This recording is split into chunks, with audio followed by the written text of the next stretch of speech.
Hey everybody, good morning, good afternoon, good evening, wherever you are out there.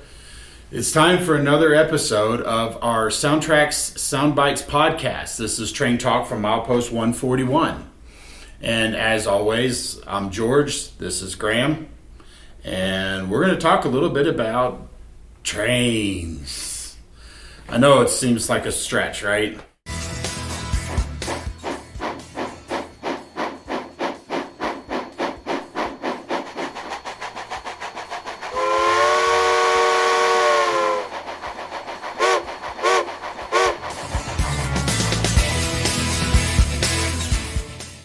It's actually been a pretty busy start to 2025. I know we've been doing really well. We're seeing a lot more people realizing the benefits of using Blue Nami and things like that. So we're starting to see a lot more of that coming around. As far as getting time to come over here to do these things, it's been tough to find time. I know you've been busy too. Yeah, lots of people helping out, doing lots of phone calls, lots of emails, getting everyone all sorted out, making sure everything's all running smooth for everyone. Yeah. And the good news is most of it's just interrogation on questions on like how to set up their decoders. They're not damaging them. Yes. Yeah, I definitely think lately, it's been more, hey, I need help programming this versus, hey, I damaged the decoder. So right. That's good. That is good. And I really like that because what it does is it helps us show that people are experimenting more with the features of the decoder. Because there's so much built into our decoders, both Tsunami2 and Blue Nami, and even the Econami. The Econami, we keep kind of forgetting about it, but the Econami is a great budget sound system, and it's actually comparable to a lot of the competitors' high-end stuff. As opposed to having to have all the, pun intended, bells and whistles. But the Econami is a great decoder, so it's nothing to shake a stick at. It's just limited in some features and some sound files. I would say, like people I get talking about, they like the Econami, especially if it has the right sound option for them. Yep. So, nothing. So, guys, if you're not sure or haven't tried it out, take a look and see what we offer. But there's a lot of great stuff, a lot of great products. So, today we're going to talk a little bit about our projects. I've got some stuff here that I'll talk about in just a moment, but that's a different thing. Yeah, it's not Alaska. I know. Well, go ahead and share the history on that thing and what you're working on. So this is what was called a True LineTrains. They were kind of a niche manufacturer. They only made like a couple of rolling stock, couple of locomotives when they existed. And so I think now actually Atlas has this tooling. So it's for a MP36 locomotive. Mm-hmm. And so Atlas actually hasn't done the Railrunner yet again. Hopefully they will someday. So I can get another one maybe, because why not have another one? So this Are you listening, guys? Atlas, you hearing this? take notes. And so this is one, I got it as a gift actually, and then it was straight DC only. So they offered DC, and then they did do a sound version, but with another brand of decoder. So it's fine with the DC, and actually we have a Tsunami PNP8, Tsunami2 installed in there. Haven't upgraded it to Blue Nami yet, but it's a candidate for the future. I didn't actually do the install. Another friend did the install for me, but it was before I was comfortable doing it. But I wasn't always exactly happy with how all the lights were set up. Mm-hmm. And then after I started here, I started learning much more about identifying the lighting outputs, getting them all set up correctly. So I finally have gone through and set up all the lights on this model. And I actually went in and modified the stock PCB where all the LEDs are housed. The ditch lights are both wired together, stock from the factory. So on these commuter locomotives, when the horn's blown, the ditch lights alternate. They flash back and forth. So I said, that's not good enough. So I tore it all apart, got to that lighting PCB, isolated the left ditch light, added another resistor, and got it on its own function output. So then I could get all those. Now, when you're doing that, you're cutting the trace on the actual circuit board and then scraping away some of that epoxy so that you can access the separate trace, right? Yep. Okay. Just want to make sure that for anybody who's entertaining the idea of tackling one of these, that we talk about the details of what you're doing to it. Yeah. Stuff like that isn't necessarily intuitive to a lot of people on how to do that. What I ended up doing, I got like a 9-volt battery with a resistor, and then I just started probing the PCB so I could see which LEDs lit up and how they were exactly wired. because you can't always get the wiring information, especially for some older models. You kind of have to poke and probe and see how they actually did it. So it's a pretty cool engine. It's got a nice paint scheme. I might weather it someday and do some more detailing, like adding the red rear handrails. They didn't do that, but very nice, runs very smooth. And it has a lot of lights. Are you talking about the end platform? Yeah, these are the end platform. The end platform is supposed to be red. Okay. Yeah. So just some minor things that might update it a little bit. But it was really fun to do all the lights, because I know George likes all the lights. So finally figuring out all these lights on this model was a huge project. I would sit down for like an hour, figure out some of them, get them all working, and then I'd come back, do some more. I'd probably spend over 3 or 4 hours programming all the lights on this, just trying to figure it out. It's got the headlights, each ditch lights. It's got the red reverse lights. It has a cab interior light, and then it also has a separate number board light. So quite a few lights, all the lights that we would kind of expect. So we can see there's the headlight. Okay. You got the cab light. Might be a little hard to see with the lights, but we'll shoot some B-roll. We'll have some B-roll laid in over this for those of you watching on the video. We got the ditch lights and the number board all lit up as well. Okay. So a lot of cool lights. And then I know you don't care much for directional lighting, but in the commuter world, operating in a push-pull fashion, I would kind of wanted to easily be able to switch between the push or pull operation. Sure. And so I actually used our function flex mapping to go in and kind of cheat a little bit. The red reverse lights, which we haven't seen yet, and the ditch lights are actually both on button 5. So, and then they're directional. So depending on which direction, I can have them on or off. And then if we go in reverse, I can get those red lights as well. And your headlight extinguishes as well. Yep, got that headlight coming out. And then my number board can be on in either direction, because I've seen pictures with the number board on when they're running in reverse and sometimes off. Okay. So I have that flexibility. I've got the number board just mapped to button 6, and then the red lights, they can come on and off with button 5. And then the ditch lights are also just on button 5, just kind of make the operation simpler. And then I threw the cab light on button 4. So that's quick and easy, so I can turn that on and off. Okay. So you're just using the single button. So this is where you're utilizing the flex map function mapping to move things around. Yep. So put the lights assigned to whatever button that you choose. Yeah. And I kind of, on a lot of my models, I kind of try to set them all up the same, as I know you do. Just so I don't ever have to open up the book, remember, what button does this on this engine? And that's an awesome thing that you can do. You can make all your engines function the same way. Yeah. I always preach consistency, because then you know what you're going to get each time you grab the locomotive. So anything in your roster is going to be wired and done exactly the same way to set up. So you don't have to relearn every locomotive, just like you said. It's kind of a cool thing to do. And that's where, a lot of people, I think, over the years are kind of afraid of changing CVs and adjusting the decoder's performance, because they're afraid they're going to break something. Well, the good news is with our decoders, you can't break a decoder by changing CV values. If you could, and we left something in there that you could accidentally select that would break the decoder, we didn't do our job very well. So if you're trying to select, like, say, for example, an air horn where we have 44 air horns chosen, and you try to accidentally pick air horn 50, the decoder isn't going to brick looking for data that doesn't exist. It's going to say, that's outside the range, and then default back to 0, because it knows that's not in the range of the sound.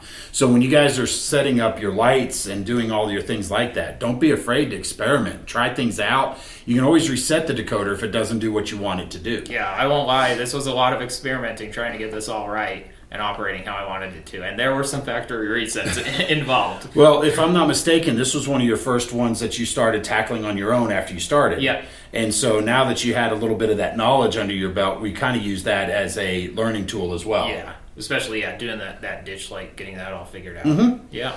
But now, how long does it take you to set up a model like this? Maybe 10 minutes. Yeah.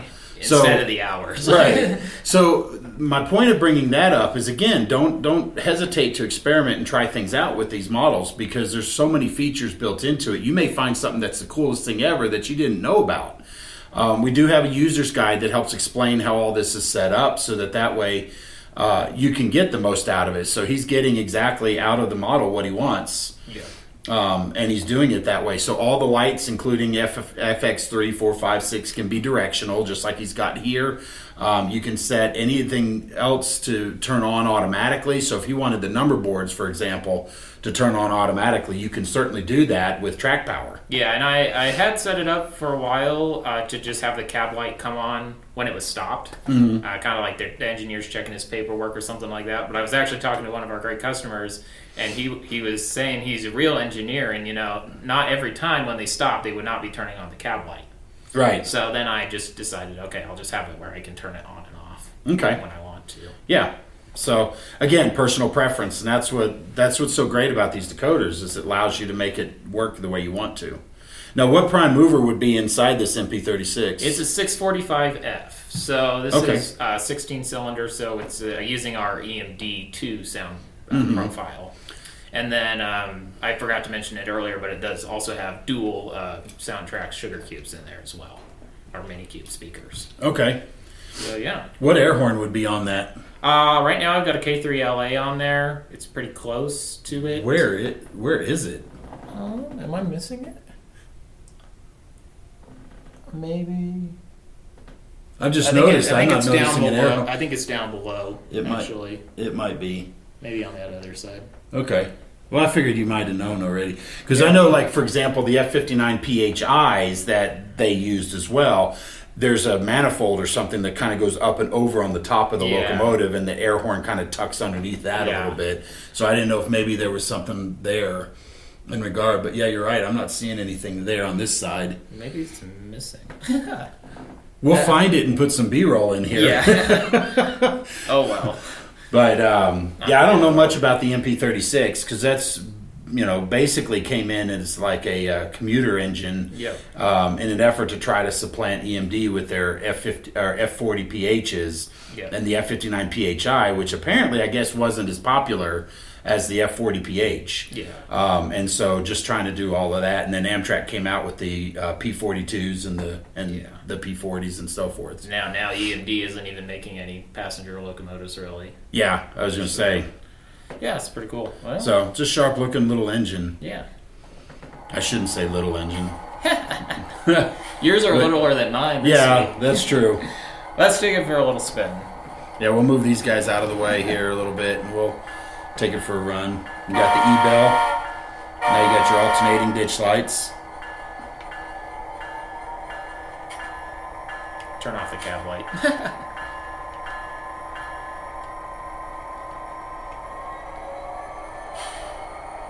And you do have the air dryer on it. Yep.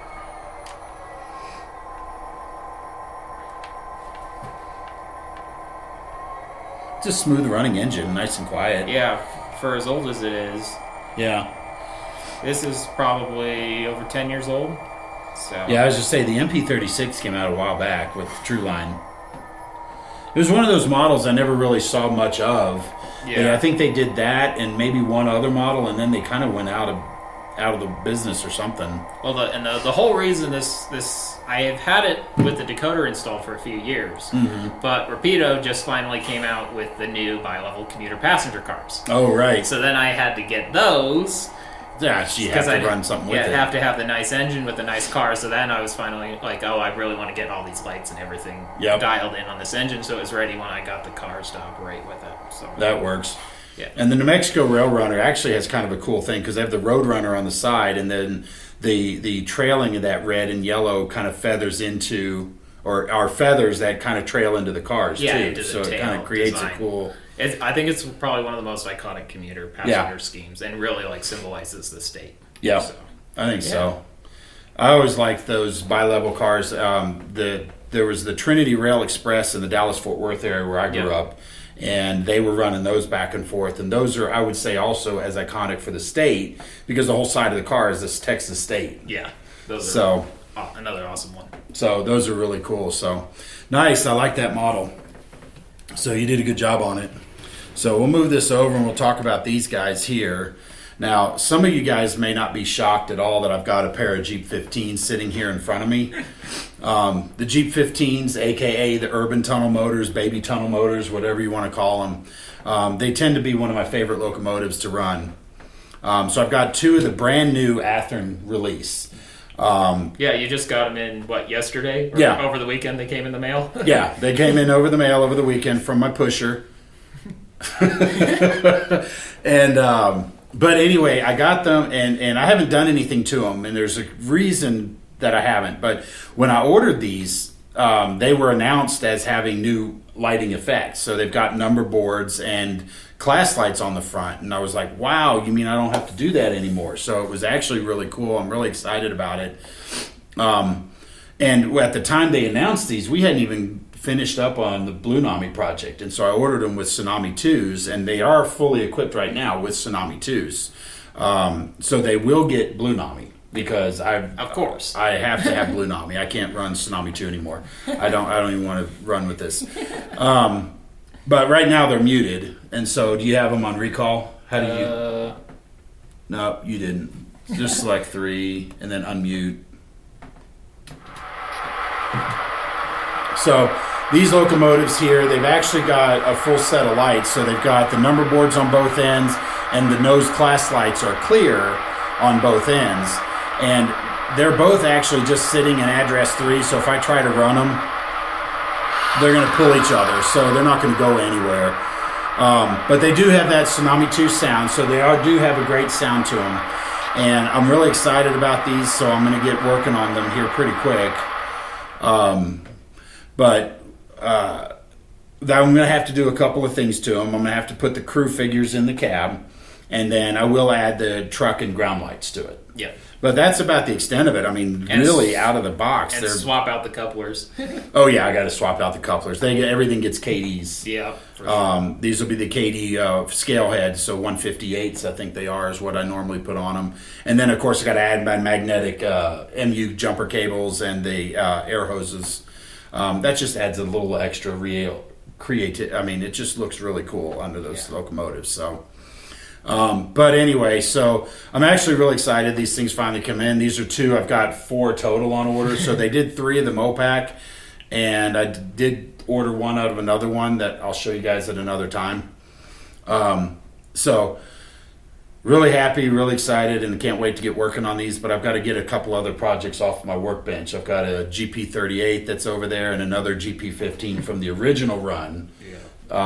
That you guys haven't seen yet, that I've got to finish up and get working on it. So, got a lot of work. Yeah. Always good to have more projects. It is. So, one of the reasons I wanted to bring these out, not only to show you and promote our partners at Athearn that they're making these models so much better now with all the added lights and everything, but I wanted to talk a little bit about factory installed decoders. What's the difference between a factory installed decoder versus an aftermarket installation? Because this is something we get all the time. There's a lot of people out there who may think that a factory installed decoder is, for lack of a better term, a dumbed down or limited features, and it really isn't. It's a full feature decoder. It has all the, pun intended, bells and whistles that the aftermarket decoder has. Yep. Now, the caveat to that is one of the things with these models is they will have specific sound files loaded. So in other words, where you have the EMD2, which has 567, 645, and 710s, when our partners at Athearn or whoever is building a decoder, we typically will preload that decoder only with the sound files that are relevant. So in this case, these are 645 non-turbo. And so when we load the decoder up with these, we put the 645s on it. So on this particular one, you've got multiple choices of the 645. So since these wouldn't sound like a 567 or a 710, there's no reason to load the decoder with that. So that's one slight caveat to, pun intended, all the bells and whistles. But you do get all of the whistles, all of the bells, and Athearn has actually selected a couple of the air horns to be taken out. So, for example, you can't pick the Auga air horn like you could on that one. But otherwise, it's got, I think they're equipped with 40 or 42 air horns. Yeah. So they've only taken out a couple that are completely irrelevant. Maybe, I think, the O Canada one. Yeah, I think they took out the O Canada and the Auga air horn. Maybe the car air horn, and I don't remember. That's what I don't remember. I don't have it right here in front of me. But otherwise, all the sounds are there. So you still get the air dryer or the poppet valve. You still get the different compressors to choose from. You still get the different coupler sounds to choose from. All of that's still preloaded in the decoder. So it is still gives you all of those different sound effects and all the ambient ones, including things such as turning the wrenches, the pneumatic lubricators, the AC unit or anything like that. Even down to, but not limited to, Fireman Ed's toilet flush. That's right, folks. You can actually have Fireman Ed, and you can determine the probability of how often Fireman Ed has to adjust to use the toilet. So now, you don't actually hear him using the toilet. You actually hear him flushing the toilet. Yeah, maybe he had Taco Bell. Yeah, there you go. Sounds like he needs a little more roughage in his diet, a little bit more salad. But anyway, so those are the sounds that you're going to get in the decoder. So you get all of that. Now, the other difference that's major between, say, an aftermarket versus a factory install is the folks at the Athearn Research and Development actually will go through and set up the decoder to match the model that they've installed it into. So, for example, this particular locomotive doesn't have dynamic braking. And so there's no reason to have the dynamic brake volume turned up and have it as a feature.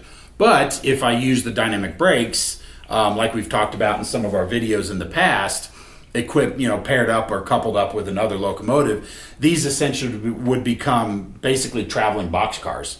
So the prime mover drops to idle and there's no sound of the dynamic brake. So they've actually set up some of those features into these decoders for you ahead of time so that way you don't have to spend as much time setting it up as, say, you did on your MP36. And so they're dialed it out and selecting the sounds to match that particular decoder or that particular model, so that way you can have a great experience out of the box. Yeah, pretty much ready to go. Mm-hmm. Maybe the only thing you might want to change is some function mapping. Right, and that's where these are going to come into play because, like I said, with the number boards and the class lights and things like that, they have it set up in a specific way that doesn't necessarily match what I would personally do. Yep. But that doesn't mean that it's bad. It just means it's different. Yep. And so you can have that flexibility to change it. Yeah. I know I got an Athearn model recently, and I wanted to configure the function mapping a little bit for those lights. It was their new Jeep 38-2s. They added the number boards and the class lights on some of them to those as well. Right. And I always want my I want my ditch lights on button 5, and I want my number boards on button 6. So went in, figured that out, got that all working how I want it to. So yeah, exactly. But and I changed the couplers, but that's all I changed on that engine. Yeah.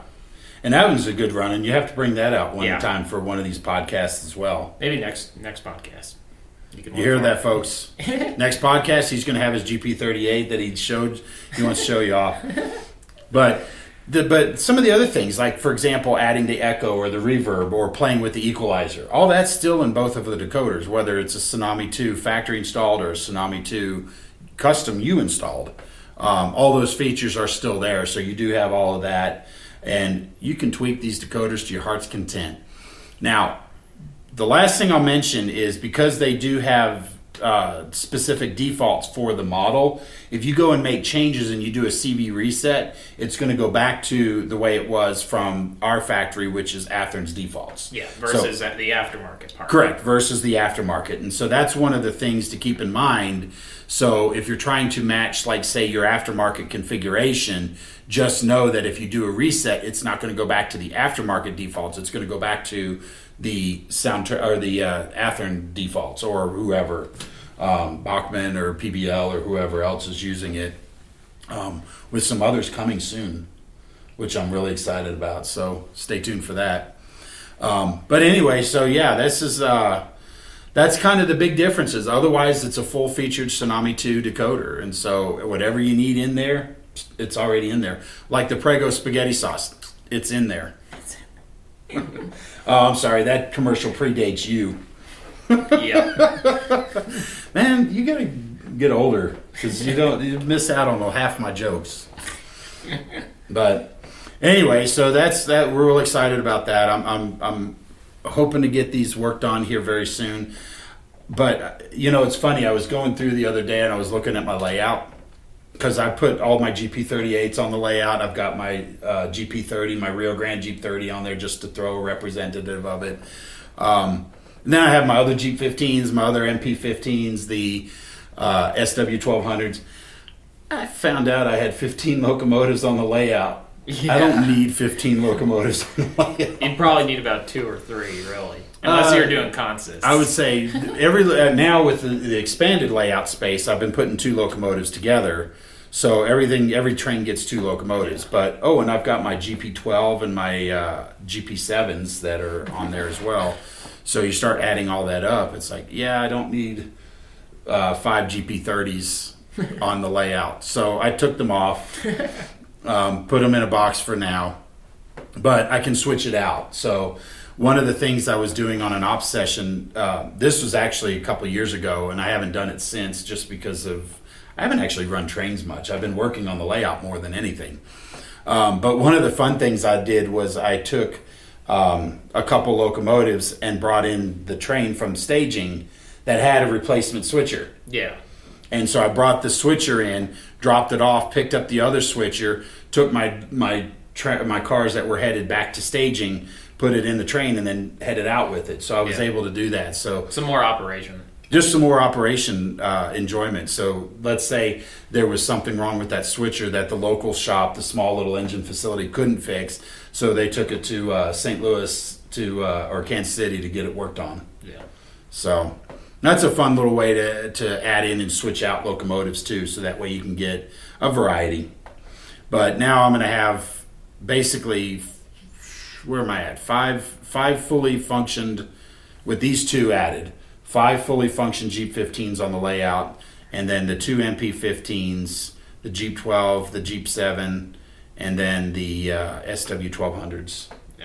That should be more than enough. That's quite the fleet. That is quite the fleet for my small layout. And if you guys want to see the layout, now I have been working on it, so it's changed since then. But if you want to go back to one of the podcasts that was started the 1st of 2025, you'll be able to see the layout tour. And maybe we'll have to do another one now that I've been working on it so much. Or maybe we do like operations video or something. Yeah, that's what we could do. Why don't we do that? Let's schedule that in. We'll try to do an ops video where you can come in and kind of see what we're doing. We'll talk about kind of narration, what we're doing, what we're operating, and where we're going. So that way, if you guys are listening to this on audio, you can hear some of that, of what we're doing, instead of having to see it. But we'll also run. So good, I like that. Let's make a note of that. Don't know when that's going to happen yet, because I've got several trips coming up here. Back to back to back and so forth. So we'll try to make it happen. Crazy busy, like we said. It is. Man, time flies. Yeah. It's been just about 30 minutes. I think we're just shy of it, but we're right at about the 30-minute mark. And I want to try to keep these short so they're entertaining and not going to occupy a huge chunk of the day. Yeah. So I think we've covered everything we would want to cover. So once I get these back home and get them to the shop, we'll put some blue namis in them, do some light weathering on it, and add my truck lights or ground lights, and we'll bring them back out. Yeah, sounds good. So anyway, any last thoughts, closing thoughts? Any thoughts on support, service? Go ahead, keep calling, keep emailing. We're here for you guys. Yeah. I know last week we did a video about our support, and so we're not going anywhere. Yeah. We will keep our phone lines open and live, so you can call us and talk to us at any point in time. So if you have any questions, to call Graham, and if he's occupied, you can talk to me, and we'll be happy to help answer anything we can for you guys. So with that, I think we'll close this out. This has been, I think we're on our 19th episode. I don't remember how, because we changed it up. We're changing it now. We're doing season 2, episode 4 or 5, or somewhere around there. I forget. I should write that down. I got my Ron Burgundy notes over here off to the side, so I'd make sure we stay on topic. That would be too easy. It'd be too easy. So we'll see. But anyway, so this is the 19th episode. So I'll change up for next time. We'll change up how we're documenting it. But like I said, season 2 episodes. So with that, this has been Train Talk from Milepost 141. This is the SoundTraxx Soundbites podcast. Hope you guys enjoyed, and I guess we'll see you next time. Thanks, everybody.